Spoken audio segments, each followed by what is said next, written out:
Saya punya RC HBZP 1008. Saya beli tahun ini di harga 1.050.000. Waktu itu saya beli RC ini, saya tertarik karena dia terlihat cukup tampan dan laris.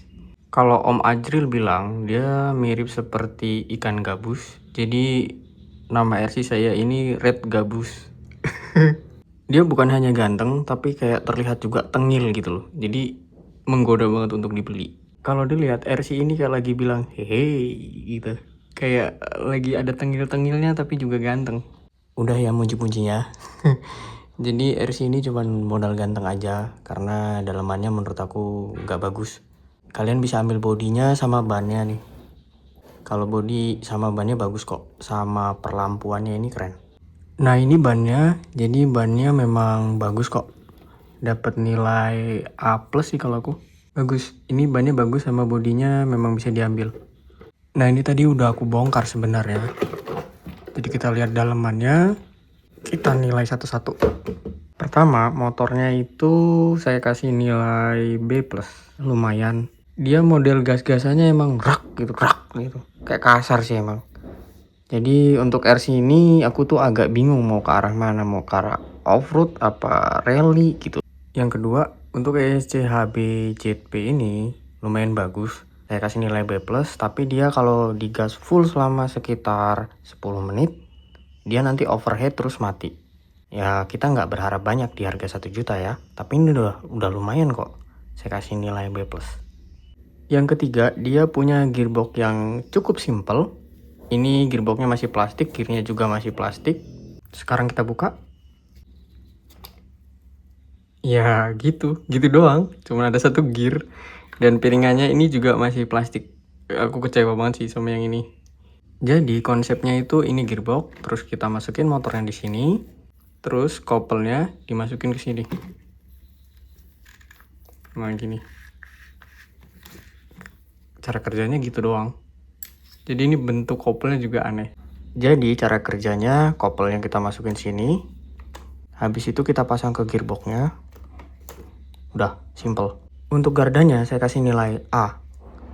Karena gardan HBZP itu emang bagus-bagus kok. Cuman sangat disayangkan gear axle-nya masih bentuk T kayak gini. Tapi untungnya udah metal piringannya. Selanjutnya untuk rangkanya saya kasih nilai B+.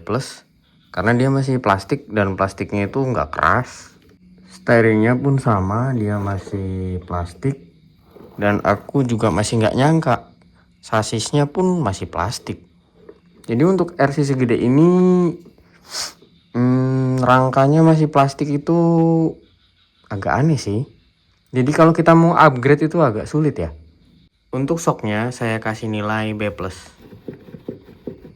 Sebenarnya shock HBZP ini bagus, cuman dia itu untuk RC yang bobotnya berat. Kayak shock rally ya. Tapi aku tuh agak bingung gitu, kenapa dia pasang shock yang sangat keras untuk RC yang ringan. Untuk bodinya saya kasih nilai A karena bentuknya saya suka. Ini terbuat dari plastik elastis, jadi ya lumayan aman lah.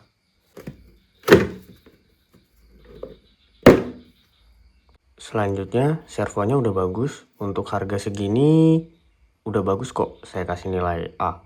Terakhir dari baterainya sudah cukup bagus, saya kasih nilai B+. Untuk harga 1 juta ini bagus. Nah sekarang aku mau ganti topik. Jadi masalah-masalah yang terjadi saat aku bermain RC ini, itu pertama dia punya gearbox yang nggak ngelok. Jadi dia kalau turunan langsung breng gitu aja, langsung terjun bebas gitu aja, susah. Untuk main off-road, main realistikan nggak jadi nih. Ini mainnya sarkas banget, barbar langsung di gas aja kalau ini. Masalah selanjutnya yang sering terjadi itu ya baterainya memang sudah cukup bagus, tapi ketika kita mau pakai kita harus pasang dulu baterainya, kita harus bongkar bodinya dulu, yang dimana masang bodinya itu agak sulit sih menurutku sih, karena dia pakai klip.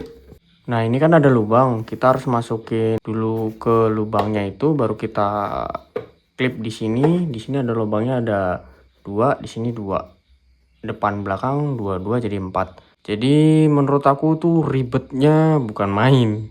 Nah, ini remote-nya. Saya kasih tahu lagi kenapa itu menjadi ribet banget. Misalkan kita udah hidupin, kita udah jalanin, kita main nih. Terus kita kebelet kencing atau kita minum sebentar gitu. Setelah sekitar 2 menit itu dia itu mati, ESC-nya otomatis karena nggak terkonek sama remote. Akhirnya apa? Kita harus ngidupin lagi nih RC-nya. Kalau ngidupin kita harus copot lagi klipnya. Kita buka dulu, baru kita hidupin lagi gitu. Jadi itu ribet banget. Bukan hanya kita niatan mau ganti baterai, tapi ketika itu kita mencoba untuk berhenti sebentar, dia mati sendiri otomatis maksud saya. Dan kita harus ngidupin lagi, bongkar bodi lagi gitu. Nah, udah masuk ke tahap akhir. Jadi ini kalau ditanya sama saya worth it apa enggak, ini sangat tidak worth it di 2025. Tapi bisa jadi worth it kalau harganya di bawah 900.000. Cuman itu syaratnya. Ini harga 1 juta kemahalan. Masa dari sawit sebelum ditanam sampai panen 15 kali 16 kali juga masih harganya 1 juta. Sawah sudah sampai 20 kali panen juga masih 1 juta. Jadi kalau di bawah 900 beli. Saya akhiri, semoga kita semua semangat bekerja demi membahagiakan keluarga tersayang. Saya Ang dari Gaspol Plus, sampai jumpa.